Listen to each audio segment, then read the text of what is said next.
gens pensent souvent que c'est un prénom féminin slave. Alors ils s'attendent à avoir une grande blonde aux yeux bleus.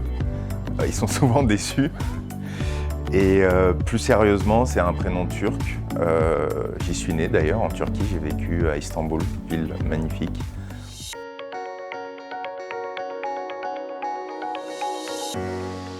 D'abord ce prénom mystérieux et ensuite ce métier encore plus mystérieux qui suis-je.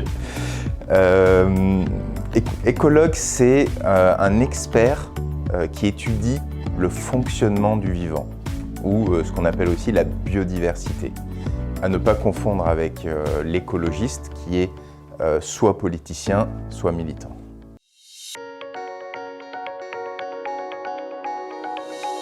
C'est avant tout une rencontre, puisque j'ai eu la chance de former les équipes d'Hectare à la biodiversité autour des thématiques du développement durable.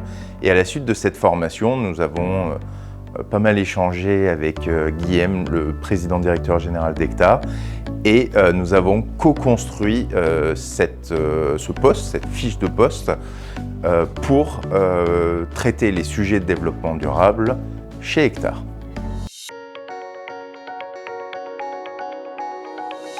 Notre civilisation s'est construite, entre autres, sur deux leviers majeurs.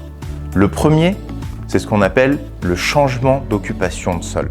Le deuxième, c'est la consommation importante d'énergie fossile.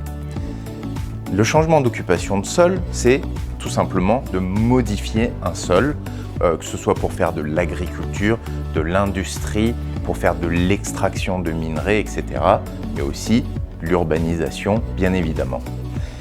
Or, ces deux leviers ont des effets néfastes.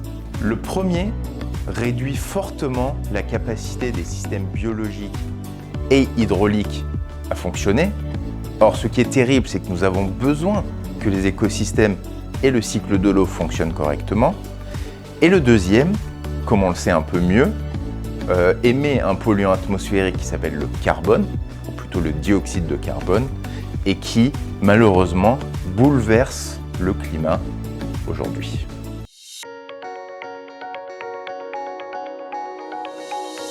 En effet, nous allons, avec la direction générale, construire la stratégie de développement durable d'Hectare pour traiter les enjeux environnementaux, sociaux et économiques qui sont liés à l'urbanisme.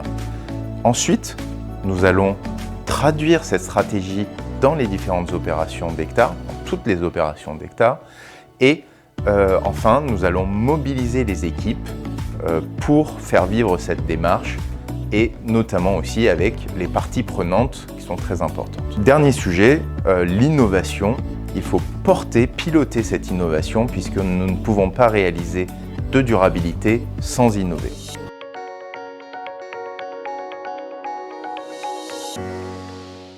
Alors, la stratégie développement durable, comme je l'ai déjà dit, est déjà mise en œuvre par chacun dans les différents territoires.